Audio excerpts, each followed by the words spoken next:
ruangan kelas kami harus segelap mungkin. Jangan ada cahaya, harus segelap-gelap. Kenapa?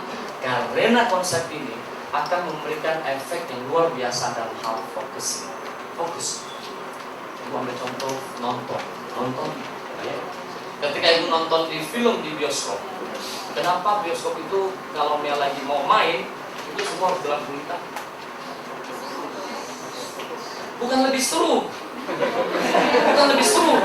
Jadi fokus. Jadi yang lain nggak usah saling lihat melihat, terserah. Artinya apa? Adalah fokus. Jadi dalam ilmu sinema entertainment ini, sinema education and entertainment, salah satu adalah fokus. Ingat, fokus di sebelah. Oke. Tapi kalau pas lagi mau nulis ya harus kasih terang. Oke. Yang kedua adalah seaktif mungkin. Kalau di konvensional metodologi, gurunya yang harus ngomong, betul? Betul nggak? Jadi gurunya yang banyak jual kecap. Nah di iTutor guru tidak usah jual kecap, hanya jual CD. Jelas maksud saya? Kenapa?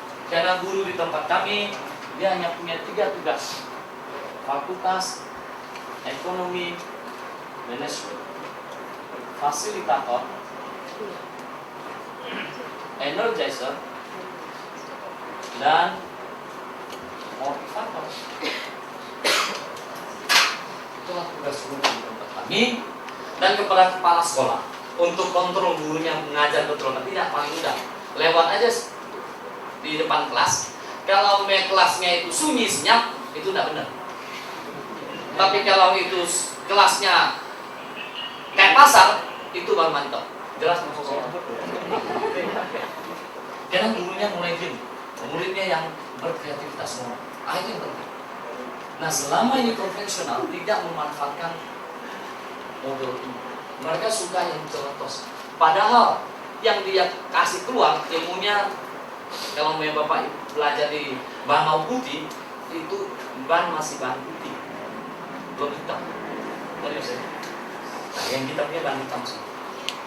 Oke, jadi mereka sebagai fasilitator, energizer, dan motivator. Nah, yang ketiga, happy.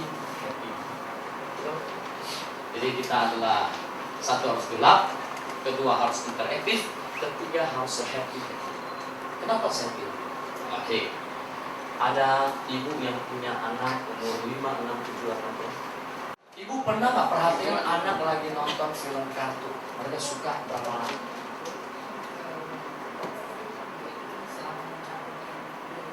2 jam, limitasi. Artinya kalau dia putar terus, dia bisa nonton yang dia suka, betul ya? Bisa seharian, gitu ya? Oke. Bisa seharian. Oke. Saya pergi training di Cina apa di mana di negara yang luar-luar, itu semuanya sama. Kalau anak sudah ketemu yang dia suka, dia tidak pernah akan sinema. Oke. Yang kedua, ibu kasih dia makan begini, itu layar, begini, atau ya samperin dulu, coba di perangkat. Anak nih, itu TV nih, kartun. Ibu waktu suapin dia makan, ibu yang kasih begini atau dia yang begini? Nah, kita contoh, kasih dong. Ibu gimana? Kita yang kasih. Oke, kita yang kasih. Oke. Jadi dia tidak akan menghilangkan waktu walaupun sedetik 2 detik. Tidak akan fokus. Dan percaya sama saya, dari 100 anak yang saya kasih survei, kalau ibu kasih piskot, dia kencing di tempat. Ya. Kalau enggak dia tahan-tahan. Ada anak yang tahan sampai sakit kencing batu. Jelas maksudnya? Itulah a power of fokus dan happiness.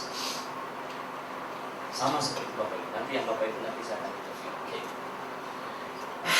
Nah, anak ibu sudah nonton film, mungkin 100, mungkin 1000. Ibu bawa dia ke mall. Nah, pilih mana film yang baru yang mau kamu beli. Betul tidak? apa yang dia punya, yang dia sudah nonton, itu hafal di otak dia, itu kafirnya semua. Iya. Ya, Nah, betul. bisa cerita apa sih isinya itu? Jalan adegannya. Dan covernya dia ingat semua. Hanya dengan lihat, ini saya udah punya, ini saya udah punya. Betul? Ibu setuju nggak? Iya, sampai kata-kata dia juga tahu habis ini dia ngomong apa dia tahu. Ini udah super jenis. Kita bicara biasa saja. Oke? Artinya bahwa covernya saja mereka sampai hafal walaupun mereka punya ratusan film di sana. Kekuatan pikiran ini. Coba Pak Ibu, saya kasih satu buku baca, besok lupa. Percaya sama saya. Nah, kenapa mereka bisa itu? Karena otak ini Pak, itu kayak parabola. Dia bisa buka. Sepanjang apa? Sepanjang dia happy. Jelas maksudnya? Kalau dia happy, maka otak itu kayak pintu gerbang ini, parabola, dia buka 25 kali. Masuk. Oke, sekarang saya beri contoh lagi. Ini yang anak, nah sekarang yang ibu. Kita beresin. Anak sudah beres, sekarang ibu kita beresin. Ibu umur berapa? 3. Oke.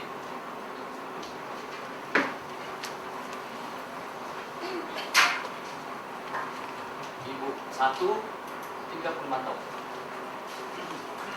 Ibu 2, 40. Oke. Sekarang saya ingin minta tolong ibu balikin ibu punya memori ke umur 10 tahun. Berdoa kayak apa terserah. Pokoknya balikin dulu ke 10 tahun. Ke 10 tahun. Oke. Waktu itu ibu ada buku Mandarin. Oke, atau buku bahasa matematik. Ibu kelas 4 SD, buku matematik ibu belajar. Ibu masih ingat nggak? Bab per bab isinya. Enggak ya? Oke, enggak loh. Oke. Itu pasti enggak ada. Percaya sama saya. Oke. Jangan ambil satu yang super jenius punya. Jangan. Ya, kita bicara rata-rata. Ya. Jangan ambil salah satu yang saya kemarin bilang, anak umur 5 tahun sudah bisa baca Al-Quran sebenarnya. Oh itu yang spesial, ini jangan bicara. Yang kita rata-rata aja. Dan saya rasa kita semua rata-rata. Oke. Saya maju lagi sedikit. Buku tak mampu. Bagaimana dengan guru? Ibu ini kelas 4, mungkin diguru sama diajarin oleh 10 guru. Guru A mengajar matematik, guru B kimia, guru C agama, guru D ini. 10-10-nya ibu bisa ingat secara tepat ini mata subjek.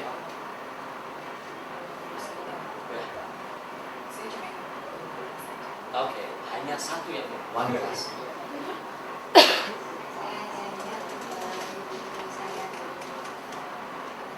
Bahasa Indonesia.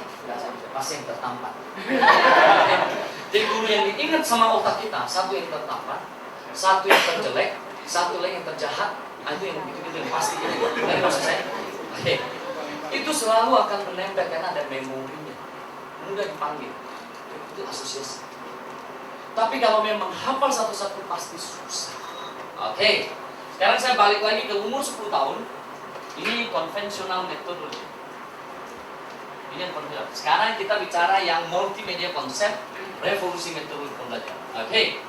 Waktu umur 10 tahun di sini. Ibu nonton film Cinderella, Barbie, yang ada anjingnya, Scooby-Doo, oke, and bla bla. Nonton film si Roy Martin sama Anita Mustafa. Masih ingat? Kata apa itu? Saya masih ingat itu, bisa recall saya.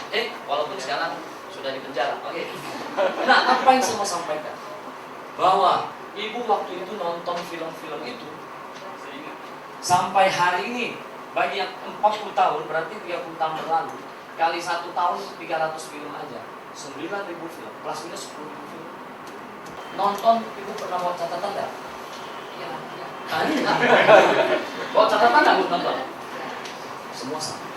Kita nonton adalah happiness dan kita nikmat. Kok bisa masuk tanpa catatan? Hah? Karena happy. Jadi mari kita bereskan. Karena happy. Jadi apapun yang kita kerjakan, kalau dalam keadaan happy, maka semuanya akan terekam.